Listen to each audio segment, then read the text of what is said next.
Hello, everyone, and welcome to another episode. This one's a little bit different. We're trying something new. We're trying to do an episode with AI. It's our 60th episode, so we thought we would do something more exciting. Yeah, so we're going to have a conversation with an AI version of Mark Zuckerberg. So we've chosen Mark Zuckerberg because one, obviously, he's one of the most revered internet personalities and successful founders of our generation. But also, he has a great story that at this stage, I don't think we would have been able to capture on the Breaking Uneven podcast other than in an AI format. It is also our attempt to mess around a bit with AI tools and see what that holds for creators such as ourselves Yeah. in the future. And yeah, let us know if you enjoy this version. We can do like a series out of it where we speak to like other popular personalities and like create a conversation with the help of AI. But yeah, as a disclaimer, this is not Mark Zuckerberg, but an AI version. We mean no harm. Yeah. We mean no harm, no foul. And to be honest, it's a very light-hearted episode as our format generally is. So there isn't anything derogatory or anything happening. So it's all in good fun. In good fun and good faith. Yeah.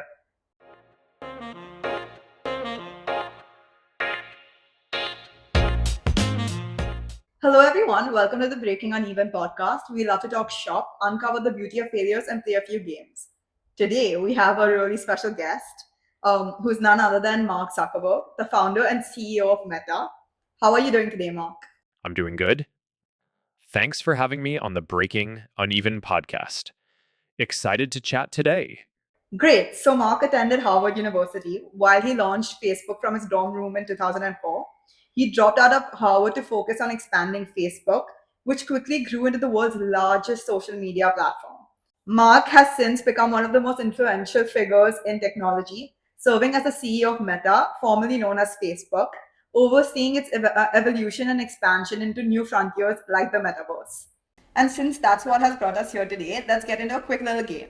So, Mark, we know you're used to condensing big ideas into small packages. So we're going to play the Thread Spit Challenge. We've changed this name for you, but that's okay. Threads is known for its 500 character limit on every thread, which sometimes might make it a little difficult to convey your thoughts. And that's the challenge that we transfer to you, a little taste of your own medicine, which is to explain to us Meta in 20 seconds. But it's not that easy. You also need to use one emoji and one hashtag in your thread. Remember, brevity is key and the pressure is on. Meta in 20 seconds? When you're ready, 3, 2, 1, go. Okay, here it goes. Meta globe emoji is building the future of social connection in the hashtag Metaverse. Join us. Thumbs up emoji. Impressive, Mark. That's a good, interesting version of what you said. Might have expected to be slightly different, but let's dive into some deeper questions about Meta itself. Mark, your journey with Meta has been nothing short but extraordinary. Can you share with us the story behind the creation of Meta and what inspired you to make the pivot from Facebook to this new vision? Absolutely. It's been quite a journey. Well, the creation of Meta stemmed from a realization that the future of social media goes beyond just connecting people online. It's about creating immersive experiences and new ways of interaction. As for the pivot from Facebook, it was driven by the need to redefine our mission and focus on building the metaverse. Yeah, I totally get that. I think in the last 10 years, even if you see the retail space, right, which is the physical world, which is not the world of Facebook and Meta, but the largest activities and the largest focus that people have put on is like immersive experiences and retail activations, which of course would need to translate to digital as well.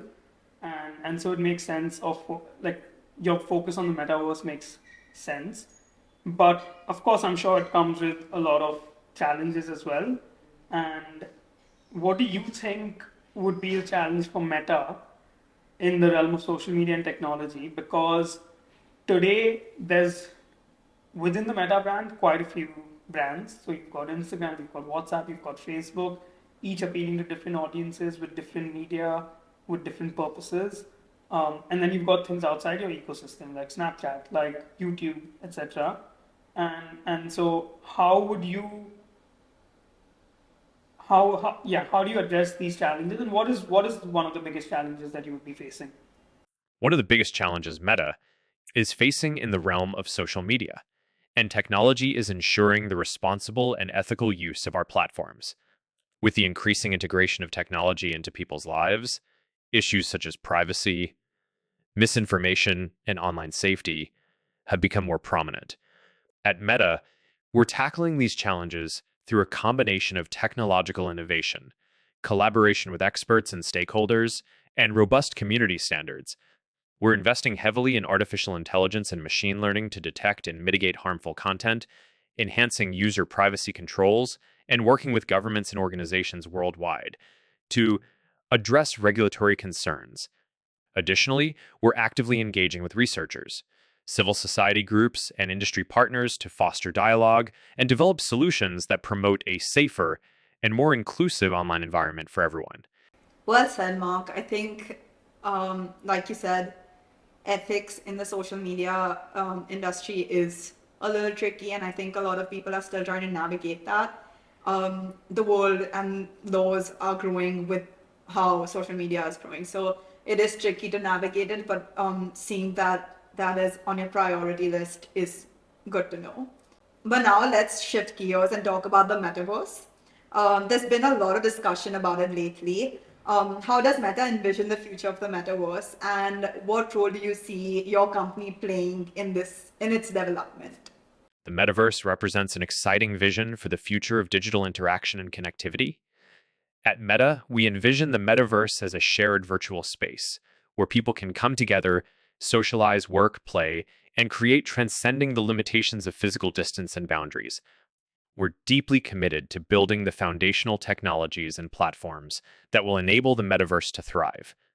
This includes investing in research and development efforts to advance VR and AR technology, creating developer tools and APIs to empower creators and developers to build immersive experiences, and fostering an open ecosystem where diverse voices and perspectives can contribute to shaping the metaverse's evolution. Ultimately, we see Meta playing a central role in catalyzing the growth and development of the metaverse, but we also recognize that it will be a collaborative effort involving industry partners, developers, creators, and users worldwide. Mark, a lot of what you mentioned has to do with playing, creating, working, basically potentially living your life in the metaverse, whether it's through VR, AR, or XR technologies.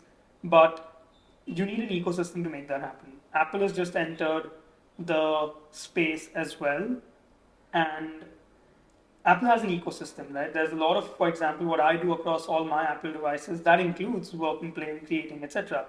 And so while Meta has an ecosystem across its brands, it's not as much product led as it is digital led, and that might pose a few challenges as well, right? If you're trying to kind of play the central role of being the of leading people into the metaverse. But let's delve into you a little more, right? You personally, you must be having a lot of thoughts running in your mind 24/7 because of the range of visions that you need to keep aligned. How do you balance the demands of leading such a large tech company with your personal life and things that interest you? It's definitely a balancing act, Anuj. At Meta, we're constantly pushing boundaries and innovating, which means there's always a lot on my plate.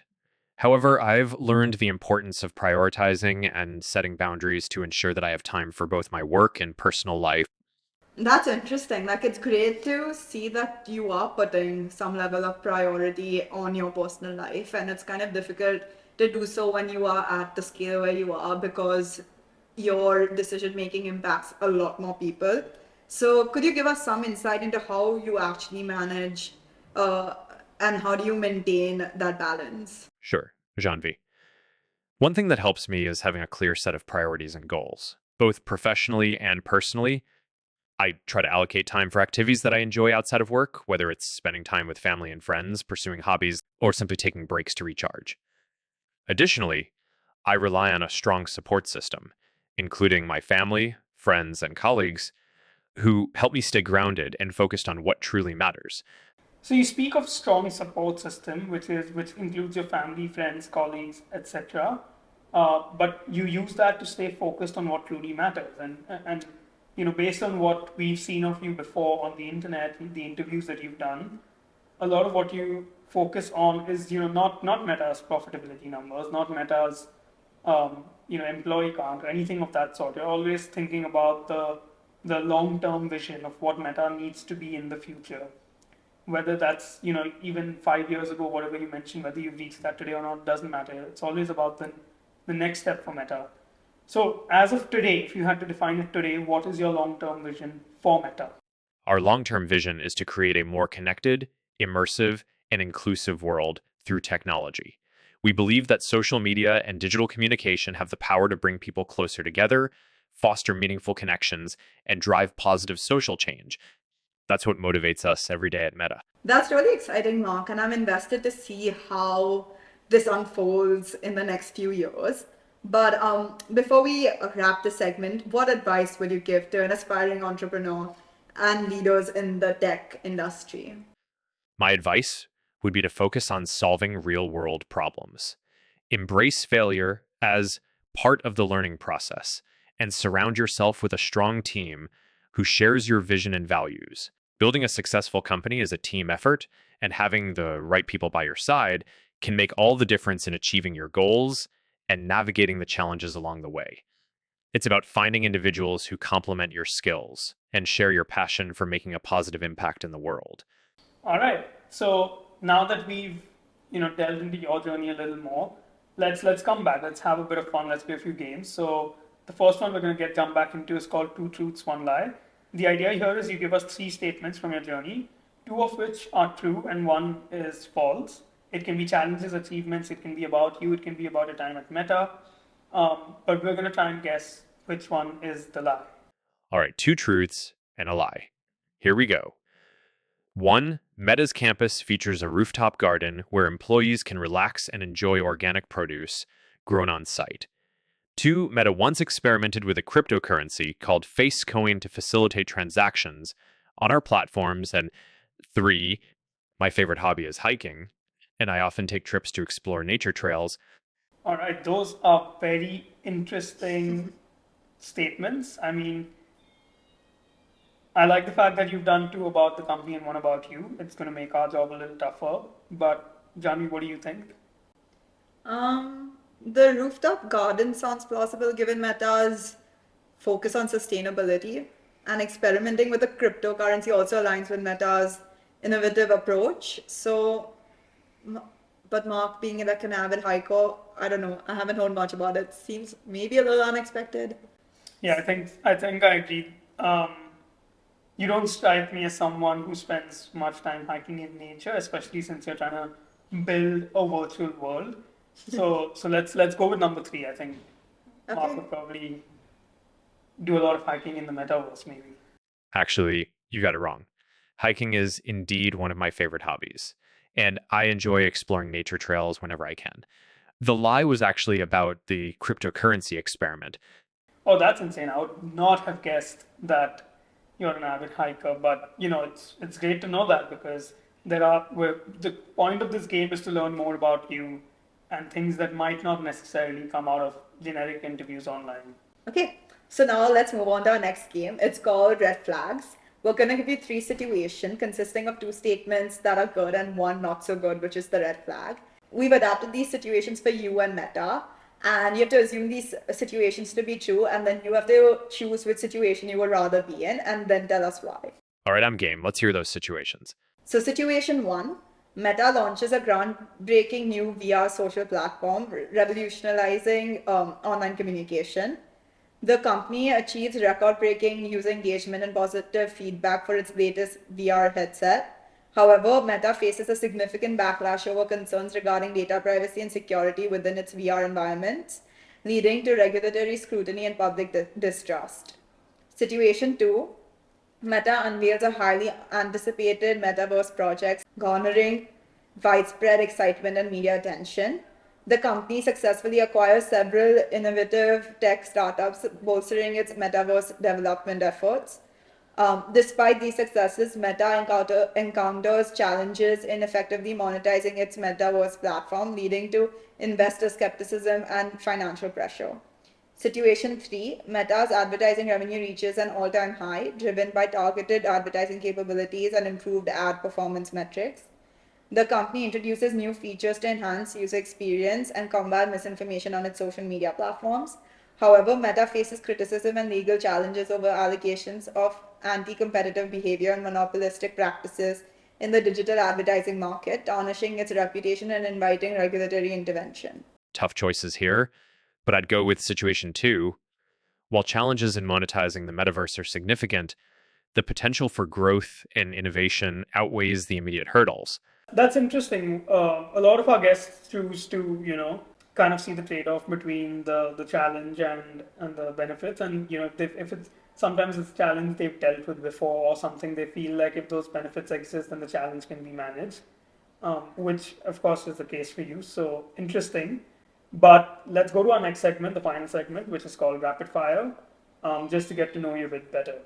Fire away, I'm ready. How many days of leave have you taken in the last year? In the last year, I've taken around 15 days off. Did you ever question whether it was worth it?